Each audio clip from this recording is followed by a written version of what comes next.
La politique à présent, le grand retour du projet de loi sur l'immigration.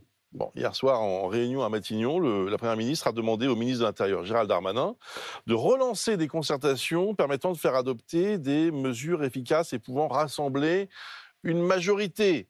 Alors, dans un instant, nos invités, bien sûr, nos éditorialistes, mais avant cela, on fait le point avec vous, Fanny Wegscheider, sur ce projet de loi.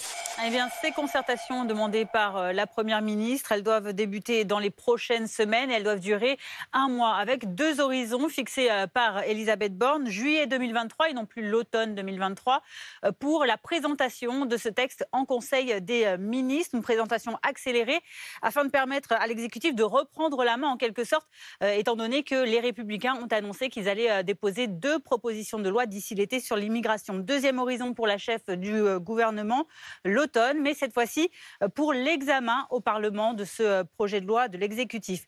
Mais avant cette décision, l'exécutif avait déjà donné un certain nombre de messages assez contradictoires, pour le moins ces derniers mois. Regardez, le 1er février, donc, Gérald Darmanin avait présenté son projet de loi en Conseil des ministres avec pour objectif un examen au Sénat au mois de mars. Le 22 mars, Emmanuel Macron annonce en interview télévisée le report du texte et que ce texte sera découpé en plusieurs textes avant de rétropédaler et de plaider cette fois-ci pour une grande loi en un seul texte, efficace et juste.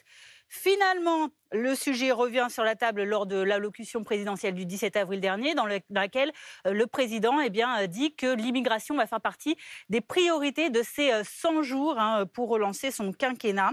Nouveau changement de cap enfin, quelques jours plus tard, le 26 avril. Cette fois-ci, c'est Elisabeth Borne qui annonce repousser la présentation du projet de loi à l'automne parce qu'elle estime à ce moment-là qu'il n'y a pas assez de majorité pour voter un tel texte, un manque de soutien qu'elle attribue aux Républicains. Quelles étaient les principales mesures de la loi immigration proposée initialement par Gérald Darmanin ? Eh bien, dans les 25 articles du texte présenté par le ministre de l'Intérieur, donc le 1er février, il y avait un très large volet, plus de la moitié des articles consacrés à la facilitation des expulsions, en particulier celles des étrangers délinquants. Il y avait aussi un volet sur la réforme structurelle du système d'asile visant à raccourcir les délais de la procédure. Le texte comportait aussi sa mesure phare, garantissant, selon le gouvernement, l'équilibre du projet de loi, c'était la mise en place sous condition d'un titre de séjour pour les métiers en tension, ces métiers qui ont du mal à trouver de la main-d'œuvre et pour lesquels certains sans-papiers pourraient être régularisés. Dernier pan du texte, enfin, l'intégration, avec cette fois-ci un souhait de l'exécutif de conditionner la première délivrance d'un titre de séjour à la maîtrise d'un niveau minimal de français via un examen.